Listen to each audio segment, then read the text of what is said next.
Karnataka startup champions ನವಭಾರತದ ಶಿಲ್ಪಿಗಳು ಈ ಕಾರ್ಯಕ್ರಮದ 2ನೇ ಸಂಚಿಕೆಗೆ ಸ್ವಾಗತ. ಈ ಕಾರ್ಯಕ್ರಮದ ಪ್ರಾಯೋಜಕರು ಕೇಡಮ್ ಕರ್ನಾಟಕ ಡಿಜಿಟಲ್ ಎಕಾನಮಿ ಮಿಷನ್. ಈಗ 20 ವರ್ಷದ ಹಿಂದೆ ಒಂದು ಜೋಕ್ ಇರ್ತಿತ್ತು.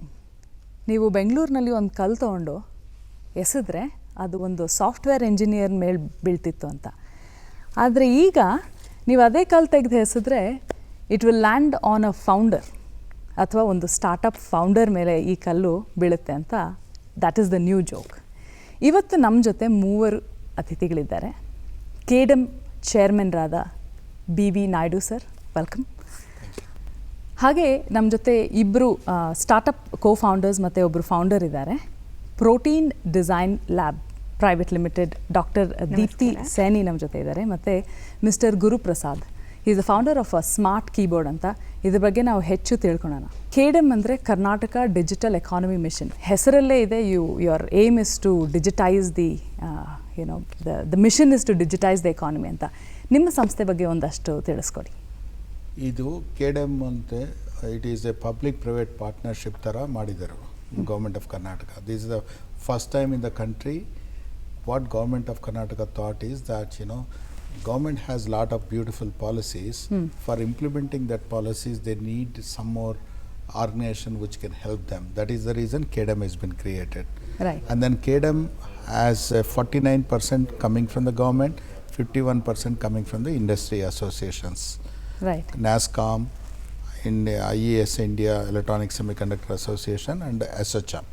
They are the partners of this. And this has been created so that the government can strengthen its policy implementation.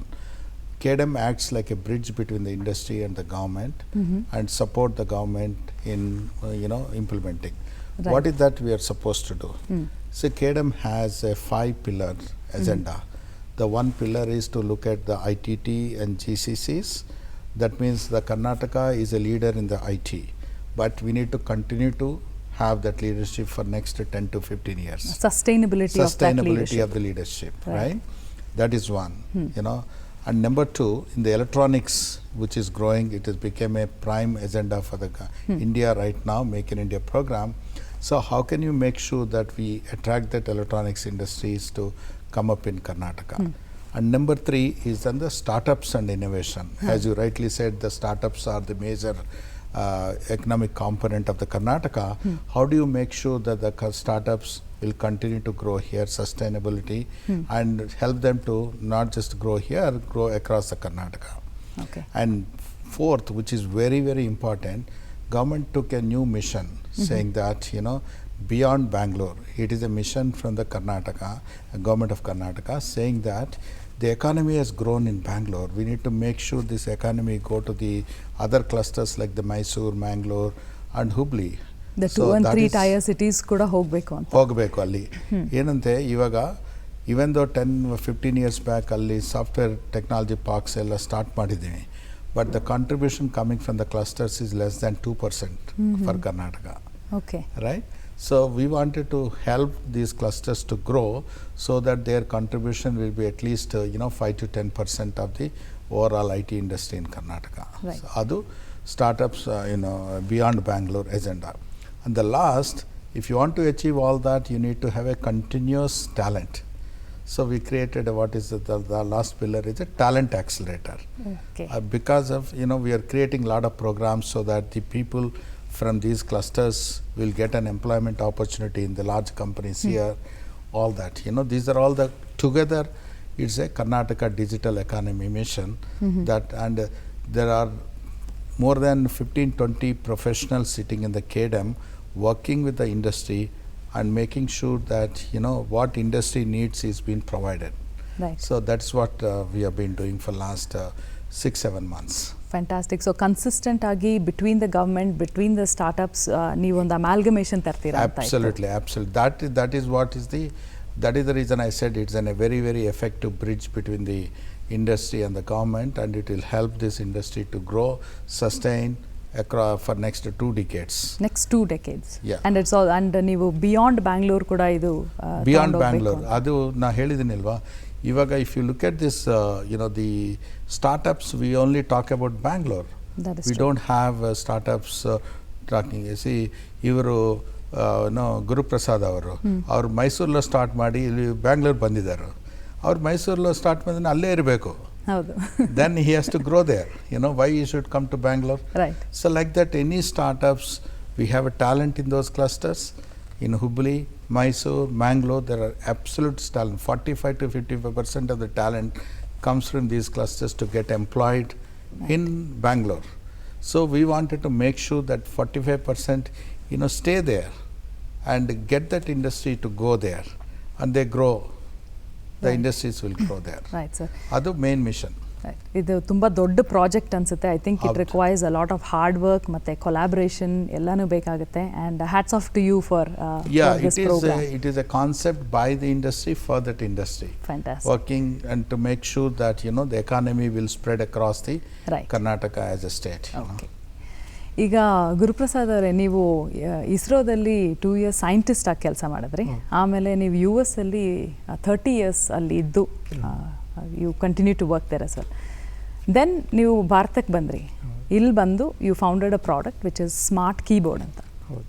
ಏನಕ್ಕೆ ಇದನ್ನು, what is the inspiration behind it? Initially ನಾವು ನಮ್ಮ ಮಕ್ಕಳಿಗೆ ಅಲ್ಲಿ ನಮ್ಮ ಭಾಷೆ ಕಲಿಸ್ಬೇಕು ಎಂಬ ಉದ್ದೇಶದಿಂದ ನಾವು ಪ್ರಯತ್ನ ಮಾಡ್ತಾ ಇದ್ವಿ. ಆ ಒಂದು ಪ್ರಯತ್ನದಲ್ಲಿ ನಾವು ನಮ್ಮ ಮಗನಿಗೆ ಒಂದು ದಿವಸ ಹೇಳ್ತಾ ಇದ್ದೆ, ನೋಡಪ್ಪ ಬೆಳಗ್ಗೆ 5 ಗಂಟೆಗೆ ಅಲ್ಲಿ ಟೀಚರು ಚನ್ನಪಟ್ಟಣ ಎದ್ಬಿಟ್ಟು ನಿಮ್ಗೆ ಹೇಳ್ಕೊಡ್ತಾ ಇದ್ದಾರೆ, ಸ್ವಲ್ಪ ತಿದ್ದಪ್ಪ ಅಂತ. ಅವನು ಹೇಳ್ದ, dad you speak Kannada and I speak Kannada. Dad you type Kannada in English keyboard, I can type Kannada in English keyboard, I don't have to ತಿದ್ದೋದು ಅಗತ್ಯ ಇಲ್ಲ ಅಂತ ಹೇಳಿ. ಆಗ ಫ್ಲ್ಯಾಶ್ ಆಯ್ತು, ಹೌದಲ್ವೇ ಅಂತ. ನಮ್ಮದು ಭಾಷೆಗೆ ಕೀಲಿಮಣೆ ಅಥವಾ ಕೀಬೋರ್ಡ್ ಅನ್ನೋದು ಇಲ್ಲೋ, ಅದು ಯಾವ ಥರ ಇರಬೇಕು? ಈಗಿರೋದು ಬರೀ ಟೈಪ್ ರೈಟ್ರ್ ಮೆಕ್ಯಾನಿಕಲ್ ಲೇಔಟಲ್ಲಿ ಬಿಲ್ಡ್ ಆಗಿರೋದು. ಆಮೇಲೆ ಒಂದೊಂದೇ ಸ್ವಾರಸ್ಯಗಳು ನಮ್ಗೆ ಗೊತ್ತಾಯಿತು. ಅಲ್ಲೇ ನಾವು ವೆಂಕಟಕೃಷ್ಣ ಶಾಸ್ತ್ರಿಗಳು ಅಂತ ಅಲ್ಲಿ ನಮ್ಮ ಆರ್ಲ್ಯಾಂಡೋ ಫ್ಲಾರಿಡಾದಲ್ಲಿ ಅವರು ಹಿಂದೂ ವಿಶ್ವವಿದ್ಯಾಲಯದಲ್ಲಿ ಪ್ರಾಧ್ಯಾಪಕರಾಗಿದ್ದರು. ಅವ್ರ ಜೊತೆ ಸೇರಿಕೊಂಡು ನಾವು ಇದು ಅನ್ವೇಷಣೆ ಮಾಡಲಿಕ್ಕೆ ಶುರು ಮಾಡಿದ್ವಿ. ಮಾಡಿದಾಗ ಆಮೇಲೆ ನಮ್ಮ ಎಲ್ಲ ಭಾಷೆಯ ಒಂದು ಬಹಳಷ್ಟು ಸ್ವಾರಸ್ಯವಾದ ಒಂದು ಭಾಷಾ ಶಿಕ್ಷಾಶಾಸ್ತ್ರ, ಫೊನೆಟಿಕ್ಸ್ ಬಿಲ್ಟ್ ಇನ್ನು ಬಹಳಷ್ಟು ಫ್ಯೂಚರ್ ಕಂಪ್ಯೂಟಿಂಗ್ ಬರೋ ಪ್ರಾಪರ್ಟೀಸು ಅಲ್ಲಿ ನಮ್ಗೆ ಗೊತ್ತಾಯಿತು. ಸೊ ದೆನ್ ಆಲ್ಸೋ ನಮ್ಮ ನ್ಯೂಯಾರ್ಕ್ ಟೈಮ್ಸಲ್ಲಿ ಪಬ್ಲಿಕೇಶನ್ ಇತ್ತು. ಇನ್ನು ಲೆಸ್ ದೆನ್ 50 years, ಇದೊಂದು 4-5 ವರ್ಷದ ಹಿಂದೆ, 7 ಮೇಜರ್ ಸ್ಕ್ರಿಪ್ಟ್ಗಳು, ಅಂದರೆ 7 major scripts of India will be out of vogue. ನಮ್ಮ ಪ್ರಾಚೀನ ತುಳು ಭಾಷೆ ಯಾವ ರೀತಿ ಬಳಕೆಯಿಂದ ಹೊರಟೋಯ್ತೋ ಅದೇ ರೀತಿ 7 including Devanagari and Kannada will go out of vogue ಅಂತ. That shocked us. So, and also the lot of other factors contribute to it. So, inta rich culture, if we don't enable, then the rural force will be completely left out in this digital bandwagon. So, we have to do something right now. ಅಂತ ಹೇಳಿ ಆ ಉದ್ದೇಶದಿಂದ ನಾನು ಇಲ್ಲಿ ಭಾರತಕ್ಕೆ ಬಂದು full time ಇದರಲ್ಲಿ ತೊಡಗಿದ್ದೀನಿ. ಎಷ್ಟು ವರ್ಷ ಇದಕ್ಕೆ ರಿಸರ್ಚು, ಬ್ರೈನ್ ಸ್ಟಾರ್ಮಿಂಗ್ ಅದು ಹೇಗಾಯಿತು? ಸಾಧಾರಣ ಈಗ 10 ವರ್ಷ ಆಯಿತು ರಿಸರ್ಚ್ ಶುರು ಮಾಡಿ. ನಾನು ಪ್ರತಿ ವರ್ಷ ಮೈಸೂರಿಗೆ ಬರ್ತಾ ಇದ್ದೆ, ನಮ್ಮ ತಂದೆ ತಾಯಿರು ಅಲ್ಲೇ ಇದ್ದರು. ಬಂದುಬಿಟ್ಟು ಸಮ್ಮರು ಈ JSS ಮಕ್ಕಳ ಜೊತೆ ಎಲ್ಲ ಈ ಥರ ಬೇರೆ ಬೇರೆ ಚಿಪ್ಗಳಲ್ಲೆಲ್ಲ ಡಿಸೈನ್ ಮಾಡಿ ಟೆಸ್ಟ್ ಮಾಡಿ ವಾಪಸ್ ಹೋಗ್ತಾ ಇದೆ. ಬಟ್ ವಾಪಸ್ ಸ್ಯಾಂಪಲ್ ಪಾಪ್ಯುಲೇಷನ್ ಹತ್ರ ಹೋಗಿ ಅದನ್ನ ಪ್ರೋಟೋಟೈಪ್ ಅನ್ನು ಟೆಸ್ಟ್ ಮಾಡಿ ಆಮೇಲೆ ಅವ್ರ ಕೈಯಲ್ಲೇ ನಾನು ಸರ್ಕ್ಯೂಟ್ ಎಲ್ಲ ಮಾಡಿಸ್ತಾ ಇದ್ದೆ. ಅವರು JSS ಇಂಜಿನಿಯರಿಂಗ್ ಕಾಲೇಜ್ ಮಕ್ಕಳೆಲ್ಲ ಪ್ರಾಜೆಕ್ಟ್ ವರ್ಕ್ ಆಗಿ ಮಾಡಿ ಕೊಟ್ಟವ್ರಿಗೆಲ್ಲ ಈ ಚಿಪ್ ಯೂಸ್ ಮಾಡಿ ಇದು ಮಾಡಿ ಅಂತ. So at end of 3 months I had to go back. ಆಮೇಲೆ 2017ರಲ್ಲಿ ಪ್ಯಾಟೆಂಟ್ ಬಂತು. ಆಮೇಲೆ ನಮ್ಮ ಮಿಸ್ಸಸ್ ಹೇಳಿದ್ರು, ನೀವು ಇಲ್ಲಿ ಕಿತ್ಕೊಂಡು ಕೀಲಿಮಣೆ ಅನ್ಬೇಡಿ ಅಂತ ಹೇಳಿ ಫುಲ್ ವೀಸಾ ಕೊಟ್ಬಿಟ್ರು. ನಾನು ಬಂದುಬಿಟ್ಟೆ. So it is been 4 years full time I am here. ನಾನು ಇನ್ನೂ ನೋಡಿಲ್ಲ ಅವ್ರನ್ನು, ಮಕ್ಕಳನ್ನು ಹೆಂಡ್ತಿಯನ್ನು. ಸೊ ಹಾಗಾಗಿ ಫುಲ್ ನಮ್ಮ ಒಂದು ಭಾಷೆ ಉಳಿಕೆಗಾಗಿ ಈ ಒಂದು ಇದರ ಉತ್ಪಾದನೆ ಮತ್ತು ಜನಗಳಿಗೆ ತಲುಪಬೇಕು, ಮಕ್ಕಳಿಗೆ ತಲುಪಬೇಕು ಅನ್ನೋ ಉದ್ದೇಶದಿಂದ ನಾನು ಇಲ್ಲೇ ತೊಡಗಿದ್ದೆ. ಒಂದು ನೋಬಲ್ ಕೆಲಸ ಅಂತಲೇ ಹೇಳ್ಬೋದು ಇದನ್ನು. Thank you so much. Doctor Deepti Saini, ನಿಮಗೆ ಏಮ್ಸ್ ಅಲ್ಲಿ you taken a PhD and ನಿಮ್ಮ ಇನ್ ಬಯೋಕೆಮಿಸ್ಟ್ರಿ ಅಲ್ವಾ? ನೀವು ಬೆಂಗಳೂರಿಗೆ ಬಂದು 10 ವರ್ಷ ಆಯಿತು and you founded this company called protein design labs, right? ಈ ಸಂಸ್ಥೆ ಏನು ಮಾಡುತ್ತೆ? Is it a research lab, ಇದರಲ್ಲಿ product ಲ್ಯಾಬಾ?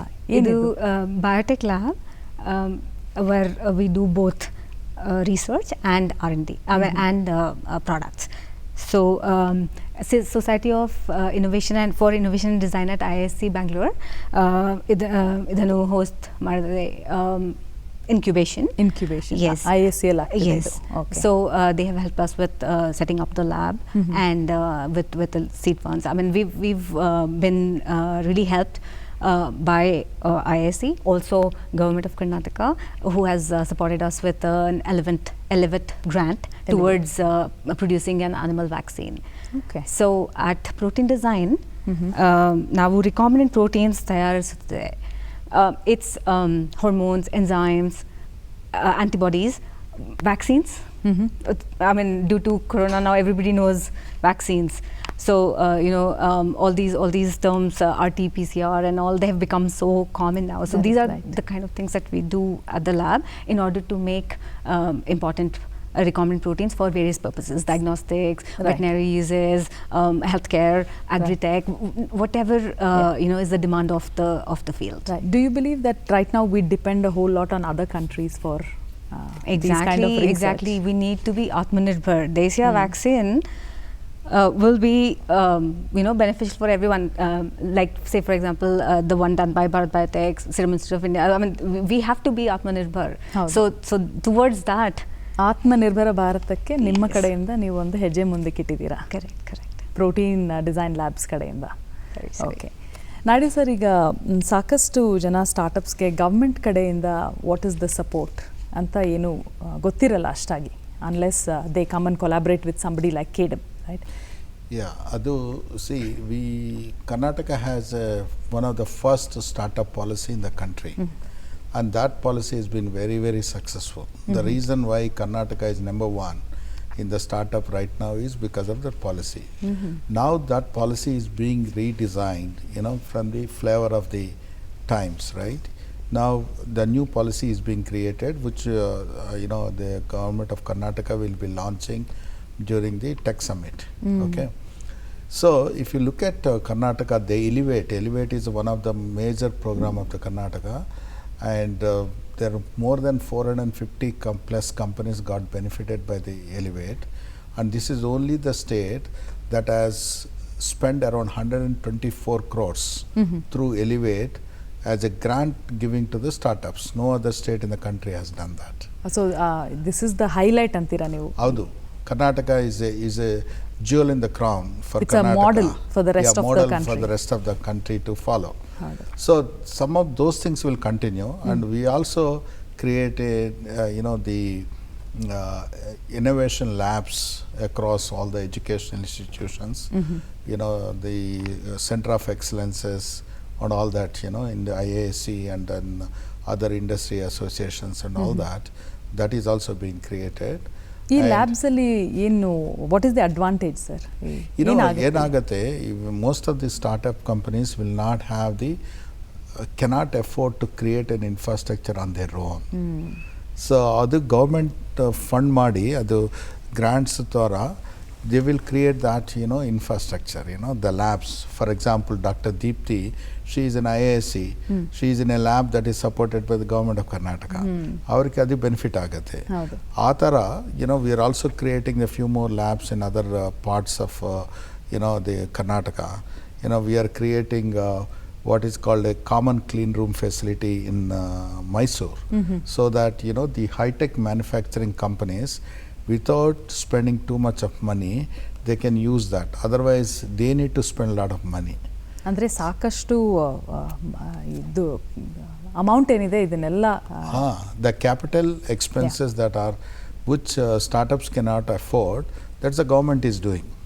So the few of the startups come, get incubated there, get accelerated there, and then they grow. Right. So ಈಗ ಇದನ್ನೆಲ್ಲ ತಿಳ್ಕೊಬೇಕಂದ್ರೆ ಯಾವುದಾದ್ರೂ website ಇಲ್ಲ ಇದ್ರ ಬಗ್ಗೆ ಎಲ್ಲಿ ಮಾಹಿತಿ ಸಿಗ್ಬೋದು? Our Government of Karnataka Mahiti, website is that is number one, and Karnataka Digital Economy Mission website is also there. ಅಲ್ಲೂ ಎಲ್ಲ ಮಾಹಿತಿ ಸಿಗುತ್ತೆ, Everything is schemes. linked up. Okay. There is a startup website is also coming up. Where you have all the information about the startups, information about the policies, information about the several incentives that the government can provide. The incentives can go up to the patents. You know, last time I think Dr. Ramana Reddy mentioned in a previous episode, you know, there are beautiful incentives. No other state has that, you know. So all that is being, now Karnataka Digital Economy Mission is strengthening the government of Karnataka so that the implementation of these policies can be more effective Right. in reaching out to the needy, talented professionals in the other clusters, other startups. Right sir, ಕೊನೆಯದಾಗಿ ನೀವು ಸಾಕಷ್ಟು startup ಫೌಂಡರ್ಸ್ನ day in and day out ನೋಡ್ತಿರ್ತೀರಾ. ಹೌದು. ನಿಮ್ಮ ಪ್ರಕಾರ ಈ ಒಂದು ಸಕ್ಸಸ್ಫುಲ್ ಸ್ಟಾರ್ಟಪ್ ನಡೆಸಬೇಕಂದ್ರೆ ಸ್ಟಾರ್ಟಪ್ ಫೌಂಡರಲ್ಲಿರೋ ಕ್ವಾಲಿಟೀಸ್ ನೀವೇನು ನೋಡಿದ್ದೀರಾ? No, we always look for the founder who is very, very focused. First of all, the founding team should have a complementary strengths, you know. One person, if he is very, very strong in the technology, you need a person who is very strong in the business side. We need a person who is very strong in the market and the penetration and the strategy. So those are all the things we look at. Number two, what we look at is whether this startup is looking at an opportunity that is which is the need of the hour. So market fitment, that is what we solving call the social issue ಇರ್ಬೋದು, social issue irbodu or commercial issue irbodu. But whatever startup is doing is required by the current markets. Economy or market. Market, you know, that whether is it suitable. Most importantly, whether the startup team has an ability to execute the project or startup so that the fitment to the market can happen. Excellent, thank you sir. And I am sure ನಿಮ್ಮಲ್ಲಿ mentoring services ಕೂಡ ಇದೆ. Mentoring services, the Karnataka Digital Economy Mission is creating. Actually, there are more than 30-40 people from that industry are supporting the KDM, you know, in terms of the policies, in terms of the writing the new startup policy, or in terms of creating the new strategy for how to attract the global GCCs to Karnataka, and how to promote the electronics. All that we involve the lot of people from the industry. Fantastic, thank you. ಈಗ ಗುರುಪ್ರಸಾದ್ ಅವರೇ, English is become the most common language. ಅಂದರೆ everybody wants to speak English, they want to send their children to international schools. ಇದರಿಂದ ನಿಮ್ಮ ಪ್ರಾಡಕ್ಟ್ಗೆ several challenges ಆಗುತ್ತಲ್ಲ, how do you overcome all of that? ಎರಡು major challenge ನನಗೆ ಇಂಡಿಯಾಕ್ಕೆ ಬಂದಮೇಲೆ ಗೊತ್ತಾಯಿತು. ಒಂದು ಪ್ಯಾರಡೈಮ್ ಶಿಫ್ಟ್. ಹಳ್ಳಿಯಲ್ಲೂ ನೀವು ಹೇಳ್ದಂಗೆ ಮಕ್ಕಳಿಗೆ ಆಂಗ್ಲ ಭಾಷೆ ಕಲಿಬೇಕು, ಯಾಕಂದರೆ ನಮ್ಮ ಭಾಷೆಯಲ್ಲಿ ಅನ್ನ ಭಾಷೆ ಅಲ್ಲ, ಆಪರ್ಚುನಿಟಿ ಇಲ್ಲ ಅಂತ ಅವ್ರ ಮನಸ್ಸಲ್ಲಿ. ಯಾಕಂದ್ರೆ ನೀವು ನೋಡಿದ್ರೆ ಏನೇ ಗಣಕಯಂತ್ರ ತೊಗೊಳ್ಳಿ, ಕಂಪ್ಯೂಟರ್ ತೊಗೊಳ್ಳಿ, ಫಸ್ಟ್ ಕಾಣೋದೇನು ಕೀಬೋರ್ಡ್. ಕೀಬೋರ್ಡ್ ಯಾವ ಭಾಷೆ? ಆಂಗ್ಲ ಭಾಷೆ. ಕಾ ಒತ್ತಬೇಕಾದ್ರೆ ನನಗೆ ಕೆ ಗೊತ್ತಿರಬೇಕು ಅಲ್ಲ. ಸೊ ಕನ್ನಡ ಮೀಡಿಯಂ ಮಾಧ್ಯಮ ಮಕ್ಕಳಿಗೆ ಅದೊಂದು ಅಡಚಣೆ. 7ನೇ ಕ್ಲಾಸ್ವರೆಗೂ 10ನೇ ಕ್ಲಾಸ್ವರೆಗೂ ಕನ್ನಡ ಮಾಧ್ಯಮದಲ್ಲಿ ಓದಿದ್ರೆ ಕಂಪ್ಯೂಟರ್ ಇದಿಲ್ಲ. ಸರ್, ನಾವು only 27% of the schools, government schools in India have computers. Very shocking. Only 27%. ಅದು ಈ ಥರ ಲ್ಯಾಬ್, ಭಾಷಾ ಲ್ಯಾಬ್ ಎಂಬ ಕಾನ್ಸೆಪ್ಟೇ ಇಲ್ಲ. ಸೊ ಅದು ಇನ್ನೊಂದಿತ್ತು. ಸೊ ಈ ಪ್ಯಾರಡೈಮ್ ಶಿಫ್ಟು ನಾವು ಇದು ಮಾಡಬೇಕಾಗಿತ್ತು. ನಾವು ಪ್ಯಾಟೆಂಟಲ್ಲಿ ಅದು ಯಾಕೋ ಇಂಗ್ಲೀಷು ಹಾಕಿದ್ವಿ ಲೆಟರ್ಸಲ್ಲಿ. ಓಕೆ. ಸೊ ತಿರ್ಗಾ ಡೈ ಎಲ್ಲ ಚೇಂಜ್ ಮಾಡಿ ಇಂಗ್ಲೀಷ್ ಬರುವಾಗ ಮಾಡಿ, ಯಾಕಂದರೆ ಜನಗಳ ಡಿಮ್ಯಾಂಡ್ ಇತ್ತು, we want to learn English for our children ಅಂತ. ಕೊಟ್ಟಿಯಲ್ಲ, ಬಟ್ ಈ ನಮ್ಮ ವಿನ್ಯಾಸದಲ್ಲೇ ಇಂಗ್ಲೀಷು ಕೊಟ್ಟಿದ್ದೀವಿ. ಓಕೆ. ಸೊ ಕರೆಕ್ಟಾಗಿ 26 ಅಕ್ಷರ ಆಂಗ್ಲ ಭಾಷೆ, ನಮ್ದು 52 ಕ್ಯಾಪಿಟಲ್ಲು ಸ್ಮಾಲು ಹಾಕಿದ್ದೀವಿ. So they are happy that typing. So one was that, ಅಂದರೆ ಅವಕಾಶ ಮಾಡಿಕೊಡ್ಬೇಕಾಯ್ತು. ಆಂಗ್ಲ ಭಾಷೆನೂ ಇದೆ, ನಿಮಗೇನು ಹೆದರಿಕೆ ಇಲ್ಲ ಅಂತ. ಇನ್ನೊಂದು ಅದರಲ್ಲಿ ಅವಕಾಶಗಳು ಕ್ರಿಯೇಟ್ ಮಾಡಬೇಕು. ಎಕೋಸಿಸ್ಟಮೇ ಇರಲಿಲ್ಲ. ನಾನು ಹೇಳ್ದಲ್ಲ, ಈಗ ಭಾಷಾ ಲ್ಯಾಬ್ ಕಾನ್ಸೆಪ್ಟ್ ಶಾಲೆಗಳಲ್ಲಿ ಇರಲಿಲ್ಲ, ಅದನ್ನು ನಾವು ಮಾಡಿ ತೋರಿಸ್ಬೇಕಾಯ್ತು. ಈಗ ನ್ಯಾಷನಲ್ ಎಜುಕೇಷನ್ ಪಾಲಿಸಿ ಅಂತ ತಂದಿದ್ದಾರೆ ಇಡೀ ಭಾರತಕ್ಕೆ. ಸೊ 5ನೇ ಕ್ಲಾಸ್ವರೆಗೂ ನೀವು ಮಾತೃಭಾಷೆಯಲ್ಲಿ ಹೇಳ್ಕೊಡ್ಬೋದು ಅಂತ. ಬಟ್ ಈ ಥರ ಲ್ಯಾಬ್ ಇಲ್ಲ. ಅದನ್ನು ಯಾವ ರೀತಿ ಇಂಪ್ಲಿಮೆಂಟ್ ಮಾಡ್ತೀರಾ ಅನುಷ್ಠಾನ? ಕರ್ನಾಟಕ ಸರ್ಕಾರದಲ್ಲೂ ಭಾಳಷ್ಟು ಪಾಲಿಸಿಗಳಿದೆ ಕನ್ನಡ ಬಳಸಬೇಕು ಅಂತ, ಆದರೆ ಉಪಕರಣಗಳಿಲ್ಲ. ಹಳ್ಳಿಯಲ್ಲಿ ಅವ್ರಿಗೆ ಇಂಗ್ಲೀಷ್ ಫಸ್ಟ್ ಹೇಳ್ಕೊಡ್ಬೇಕು, ಕನ್ನಡ ಟೈಪ್ ಮಾಡ್ಬೇಕಂದ್ರೆ. ಸೊ ಈ ಥರ ಕೊಟ್ಟಾಗ ಮಾತೃಭಾಷೆಯಲ್ಲೇ ಯೋಚನೆ ಮಾಡಿ ಮಾತೃಭಾಷೆಯಲ್ಲೇ ಟೈಪ್ ಮಾಡ್ಬೋದು. ಸೊ ನಾವು ಅದಕ್ಕೆ ಟ್ರೈನಿಂಗ್ ಪ್ರೋಗ್ರಾಮ್ ಮಾಡಬೇಕಾಯ್ತು. ನಾವೆಲ್ಲ ಟೈಪಿಂಗ್ ಶಾಲೆಗೆ ಹೋಗಿದ್ವಿ 2 ವರ್ಷ ಇಂಗ್ಲೀಷ್ ಟೈಪಿಂಗ್. ಅದೇ ಥರ ನಾವು ಇವ್ರಿಗೆ ಆ್ಯಪ್ ಎಲ್ಲ ಮಾಡಿಕೊಟ್ಟಿದ್ದೀವಿ. ಸರ್, ನಮ್ಮ 30% ಫಾಸ್ಟಾಗಿ ಟೈಪ್ ಹೊಡಿತಾರೆ ಇದರಲ್ಲಿ. ಯಾಕಂದರೆ ಮಾತೃಭಾಷೆಯಲ್ಲೇ ಯೋಚನೆ ಮಾಡಿ ಮಾತೃಭಾಷೆಯಲ್ಲೇ ಟೈಪ್ ಮಾಡ್ತಾ ಇದ್ದಾರೆ. ಇದ್ರ ಫೀಡ್ಬ್ಯಾಕ್ ಹೇಗಿದೆ ಸರ್? ಆ ಫೀಡ್ಬ್ಯಾಕ್ ಈಗ ಗ್ರಾಮೀಣ ಪ್ರದೇಶದಲ್ಲಿ ಮತ್ತು ಶಾಲೆಗಳಲ್ಲಿ ತುಂಬ ಆರಾಮಾಗಿ ಹೊಡಿತಾರೆ, ಅವ್ರಿಗೇನು ತೊಂದರೆ ಇಲ್ಲ. ನಮ್ಮಂಥವ್ರು ಸಿಟಿಯಲ್ಲಿ ನಾವು ಇಂಗ್ಲೀಷು ಟೈಪಿಂಗ್ ಶಾಲೆ ಹೋದವರು, ಕೊರಟಿಲೇ ನೋಡಿ ಬೆಳೆದವರು, ನಮಗೇನೋ ಇದನ್ನು ವಿಚಿತ್ರ ಅನಿಸುತ್ತೆ. ಹೌದು. ಸೊ ಹಾಗಾಗಿ ಕಾಂಪ್ಲೆಕ್ಸ್ ಕೂಡ ಅನ್ಸುತ್ತೆ. ಕಾಂಪ್ಲೆಕ್ಸ್ ಅಂತ ಅನ್ಸುತ್ತೆ. ಹೌದು. ಬಟ್ ಈಗ 3.5 ವರ್ಷದ ಮಗು ಇದರಲ್ಲಿ ಟೈಪ್ ಮಾಡುತ್ತೆ. ಕ ಶಿಫ್ಟ್ ಆ ಅಂದರೆ ಕ ಒತ್ತಾಕ್ಷರ ಕ ಅಂದರೆ ಆಲ್ರೆಡಿ ನೀವು ಅದರ ಸ್ಯಾಂಪಲ್ ನೋಡ್ಬಿಡಿ. ಅದೇ ನಮಗೂ ಆಶ್ಚರ್ಯ ಆಯ್ತು. ನಾವೆಲ್ಲ ಅಷ್ಟು ಸಣ್ಣ ಇದಕ್ಕೆ ಪಾಪ್ಯುಲೇಷನ್ಗೆ ಇದಾಗತ್ತೆ ಅಂತ ಅನ್ಕೊಂಡಿರ್ಲಿಲ್ಲ, ಸ್ಪಂದನೆ ಆಗುತ್ತೆ ಅಂತ. ಬಟ್ ಈಗ ಮೊದಲಿಂದಲೇ ಆಗ್ತಾ ಇದೆ. ಈ ಒಂದು ನೋಡಿ ಇಕ್ಲಿ ಮನೆಯಲ್ಲೇ ಈಗ ಎಲ್ಲ ಮಕ್ಕಳಲ್ಲೂ ಹ್ಯಾಂಡ್ ಹೆಲ್ಡು ಫೋನ್ ಇರುತ್ತೆ, ಗೇಮು ಎಲ್ಲದರಲ್ಲೂ ಕಲಿಯೋದು. ನೋಡಿ ಇದರಲ್ಲಿ ನಾವು ಇಲ್ಲೇ ಒಂದು ಸಣ್ಣ ಪಾರದರ್ಶಕ ಡಿಸ್ಪ್ಲೇ ಹಾಕಿದ್ದೀವಿ. ಡಿಸ್ಪ್ಲೇ ಕನ್ನಡದಲ್ಲೇ ಫಾಂಟ್ ಬರೋಂಗೆ ಮಾಡಿದ್ದೀವಿ. ಸಣ್ಣ ಕಂಪ್ಯೂಟರನ್ನೇ ಇದರ ಹಿಂದೆ ಹಾಕಿಬಿಟ್ಟಿದ್ದೀವಿ. ಚಾರ್ಜಿಂಗ್ ಬ್ಯಾಟ್ರಿ, ಕಂಪ್ಯೂಟರ್, ಸಣ್ಣ ಕಂಪ್ಯೂಟರ್ ಇದು. ಈಗ ಎಲ್ಲಿ ಗ್ರಾಮಾಂತರ ಪ್ರದೇಶದಲ್ಲಿ ಮಕ್ಕಳು ಅಥವಾ ಕಾಲೇಜ್ ಮಕ್ಕಳು ಯಾವ ಉಪಕರಣ ಆಗಲಿ, ನಿಮ್ಮ ಸೆನ್ಸರ್ ಸಿಗಲಿ, ಬಯೋಮೆಟ್ರಿಕ್ ಆಗಲಿ, ಹೆಲ್ತ್ ಮಾನಿಟರಿಂಗ್ ಆಗಲಿ, ನಾವು ದೇ ಕ್ಯಾನ್ ಜಸ್ಟ್ ಇದನ್ನೇ ಇಟ್ಕೊಂಡು ಎಲ್ಲನೂ ಮಾಡ್ಬೋದು. ಈ ಥರದ್ದೆಲ್ಲ ಸಾಧ್ಯತೆಗಳನ್ನು ನಾವು ತೋರಿಸ್ಕೊಟ್ಟಿದ್ದೀವಿ. ಒಳ್ಳೆ ಸಿಂಪಲ್ ಟೆಕ್ನಾಲಜಿನ ಒಂದು ಕಾಂಪ್ಲೆಕ್ಸ್ ಆಗಿರೋ ಒಂದು ಇಶ್ಯೂಗೆ ನೀವು ಅದನ್ನು ಅಳವಡಿಸಿ, ಮತ್ತೆ it is also for social ಯೂಸ್ಗೂ.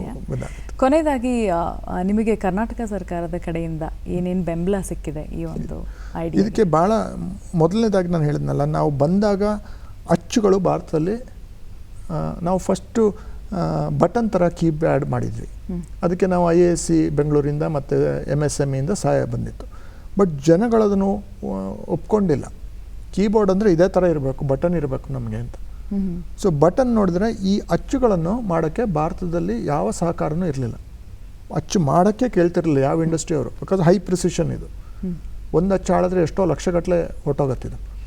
ಹಾಗಾಗಿ ಕರ್ನಾಟಕ ಸರ್ಕಾರ ನಮಗೆ ಬೆಂಬಲ ಕೊಡ್ತು. Okay, we will fund through elevate ಅಂತೇಳಿ ಅವರು ಕೊಟ್ಟು, ಅವಾಗ ನಮ್ಮ ಧೈರ್ಯ ಬಂತು. ಸೊ ಉಳಿದಿದ್ದು ಫಂಡು ನಾವೆಲ್ಲ ಸೇರಿಸಿ ಸಾರ್ನ 3 years it has taken to perfect the die to bring this. ಒಂದು ಸುಮಾರು ಅಚ್ಚುಗಳು ಬೇಕಾಗತ್ತಿತ್ತು. ಮೇಲೆ ಕಾಣೋದಲ್ಲ, ಒಳಗಡೆನೂ ಅಚ್ಚಿದೆ, ಸಿಲಿಕಾನ್ ಅಚ್ಚುಗಳು, ಆಮೇಲೆ ಸರ್ಕಿಟ್ರು, ಫ್ಲೆಕ್ಸ್ ಸರ್ಕಿಟ್ರು. ಸೊ ಇದಕ್ಕೆಲ್ಲ ನಮಗೆ ಈ ಒಂದು ಸರ್ಕಾರ ಒಂದು ಮುಂದೆ ಬಂದು ಕನ್ನಡ ಪ್ರಾಧಿಕಾರ, ITBT ಇವರೆಲ್ಲ ಒಂದು ಎದ್ದು ನಿಂತು ಬೆಂಬಲ ಕೊಟ್ಟಿದ್ದಕ್ಕೆ ನಾವು ನಮ್ಮ ಭಾಷೆಗೆ ಒಂದು ಕೀಲಿಮಣೆ ಟೆಕ್ನಾಲಜಿಗೆ ಅಳವಡಿಸೋಕ್ಕೆ ಸಾಧ್ಯವಾಯಿತು. Wonderful sir. May be in couple of years ನಾವು ಟೆಕ್ಸ್ಟ್ ಬುಕ್ಸಲ್ಲಿ ಈ ಇನೋವೇಷನ್ ಬಗ್ಗೆ ಓದ್ಬೋದು ಅಂತ ಒಂದು ಅಂದ್ಕೊಂಡಿದ್ದೀನಿ. ಅದೇ ಜನಗಳಿಗೆ ತಲುಪೋದೇ ಒಂದು ಅದಕ್ಕೆ ನಮಗೆ ಇಂಥ ಪಾಲಿಸಿ ಇರೋದ್ರಿಂದ, ಎಕೋಸಿಸ್ಟಮ್ ಇರೋದ್ರಿಂದ ಈಗ ಹಳ್ಳಿಗೆ ಜನಗಳು ಈ ಡಿಜಿಟಲ್ ಎಕಾನಮಿಯನ್ನು ಮುಟ್ಬೋದು. ಅವರು ಏನೇನು ಪಾಲಿಸಿ, ಏನೇನು ಪ್ರೋಗ್ರಾಮ್ ಇದೆ ಅಲ್ಲಿಂದಲೇ ಅವರು ಭಾಷೆ ಒಂದು ಅಡಚಣೆ ಅಲ್ಲ. ಓಕೆ, ಡಾಕ್ಟರ್ ದೀಪ್ತಿ, ಈಗ ನಿಮ್ಮ ಪ್ರೋಟೀನ್ ಲ್ಯಾಬ್ಸ್ ಪ್ರೈವೇಟ್ ಲಿಮಿಟೆಡ್ ಏನಿದೆ, ಇದ್ರ ವಿಷನ್ ಏನಿದೆ ಇನ್ ಕಪಲ್ ಆಫ್ ಇಯರ್ಸ್, ಮತ್ತು ಇದ್ರ ಕರ್ನಾಟಕ ಗವರ್ಮೆಂಟ್ ನಿಮ್ಗೆ ಹೇಗೆ ಸಪೋರ್ಟ್ ಮಾಡ್ತಿದೆ ನಿಮ್ಮ vision? So yes, we have started with making animal vaccine. Eventually we want to make a whole lot of more biosimilars and products. Of course doing R&D and research for clients. Apart from this, also one close to my heart agenda is training students in biotechnology. So the UG, PG students who do all these practicals at college are not exactly industry ready when they enter jobs. Right. So Government of Karnataka has this BICEP program, the Biotechnology Skill Enhancement Program, through which the colleges connect with industries, and these students, they spend time in the labs, training to bridge that gap between academia, with their studies and jobs. So exactly what Mr. Naidu was talking about, the government setting up that infrastructure for students. Yes, so we've collaborated with a couple of colleges, and we accommodate their BICEP students, also interns from various labs. Now all colleges are encouraging internship for students to get practical skills, so they are more job ready, industry ready. And I really enjoy training, doing workshops, training these students for all the technology that is involved with molecular biology and protein chemistry and all the stuff that we do at the lab. Right. Now, what would be your one advice or tip for entrepreneurs? And because you've started in a slightly more complex place, antane anbahudu, nimma ondu organization is dealing with something very different. What would be your advice to founders? There is never dearth of ideas. It's just start up. Go ahead and do it. Then put your 150% efforts, planning, and time. And no matter what happens, don't give up. The government is there to help. Absolutely.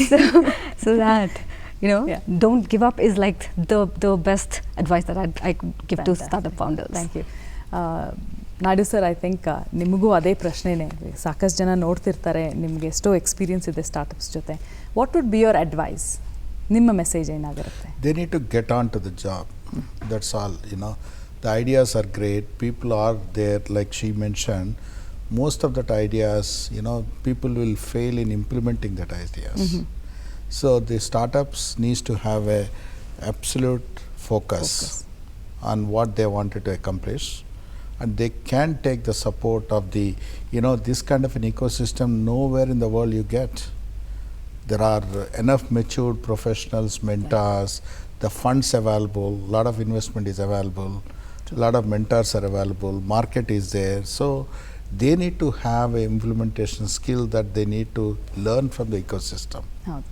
There is a government support. Government support is the first step. After that, they need to build it up. The idea is to elevate a professional from ground zero to the next level. After that, there are funds who will support them, right. and they need to build up their enterprise. Sure. That kind of a skill is needed, and Sure. they should make use of the ecosystem that is available in so Bangalore. Doctor Deepti, ನೀವಂದ್ರಿ don't give up, sir ಹೇಳ್ತಾರೆ be focused. Guruprasad ಅವರೇ, ನೀವೇನು ಹೇಳ್ತೀರಾ? ಅದೇ ಅದು focus ಮತ್ತು interest and customer ಇದು ಸ್ಪಂದನೆ ಆಗಬೇಕು. So sometimes you can be on own world, but if there is a good product market fit from the beginning, corrections ಅಲ್ಲೇ ಕೋರ್ಸ್ ಕರೆಕ್ಷನ್ಸ್ ಮೊದಲೇ ಮಾಡಿಕೊಂಡ್ರೆ ಭಾಳ ಸುಲಭ ಆಗುತ್ತೆ. ಆಮೇಲೆ ರೈಟ್. ಇಲ್ಲಾಂದರೆ ಭಾಳ ಕಷ್ಟ ಆಗುತ್ತೆ ಜಾಸ್ತಿ. ನಾವು ಈ ಥರ ಕಂಪ್ಲೀಟ್ ಎಕೋಸಿಸ್ಟಮ್ ಮಾಡೋಕ್ಕೆ ಸಾಧ್ಯ ಇಲ್ಲ ಸ್ಟಾರ್ಟಪ್. ಈಗ ನಮ್ಗೆ ಅದೇ ತೊಂದರೆ, 10 ಭಾಷೆಯಲ್ಲಿ ಮಾಡಿದ್ದೀವಿ. ನಮ್ಮ ಮಾತೃಭಾಷೆನ ಯಾವ ಭಾಷೆನೂ ಕಲಿಬೋದು ಅಥವಾ ಟೈಪ್ ಮಾಡ್ಬೋದು. ಇದನ್ನು ನಾವು ಇಡೀ ಭಾರತಕ್ಕೆ ತೊಗೊಂಡೋಗ್ಬೇಕಂದ್ರೆ ನಮ್ಮ ಕೈಲಿ ಸಾಧ್ಯ ಇಲ್ಲ ಹೌದು. As A startup. ಅದಕ್ಕೆ ಸರ್ಕಾರದ ಸಹಾಯ, ಈ ಥರ ಅವ್ರದ್ದು ಪಾಲಿಸಿ ಸಹಾಯ, ಮೆಂಟರ್ ಸಹಾಯ ಇದು ಅತ್ಯಗತ್ಯ. ಸೊ ಆಗಿದ್ದಾಗ ನಾವು ಬೇಗನೆ ಅವರ ಒಂದು ಅಡ್ವೈಸ್ ತಗೊಂಡ್ರೆ ಗ್ರೋ ಆಗುತ್ತೆ. ಯಾಕಂದರೆ the number of startups that survive are very 1 in 5 survive beyond 3 years. ಈಗ 3 ವರ್ಷ 5 ವರ್ಷ ಕಳೆಯೋದು is a major milestone. So ಹಾಗಾಗಿ it is very important that we work together and towards the success of everybody and Atmanirbhar Bharat. Thank you. ನೀವೆಲ್ಲರೂ ಇಷ್ಟು ದೂರ ಬಂದು ನಮ್ಮ ಜೊತೆ ಮಾತಾಡಿ ನಿಮ್ಮ ಥಾಟ್ಸ್, ನಿಮ್ಮ ಪ್ರೆಷಸ್ ಅಡ್ವೈಸ್ ಶೇರ್ ಮಾಡ್ಕೊಳ್ಳೋಕ್ಕೆ ತುಂಬ ಧನ್ಯವಾದಗಳು. Thank you. Thank you. Karnataka startup champions, ನವಭಾರತದ ಶಿಲ್ಪಿಗಳು ಈ ಕಾರ್ಯಕ್ರಮದ 2ನೇ ಸಂಚಿಕೆಯಾಗಿತ್ತು.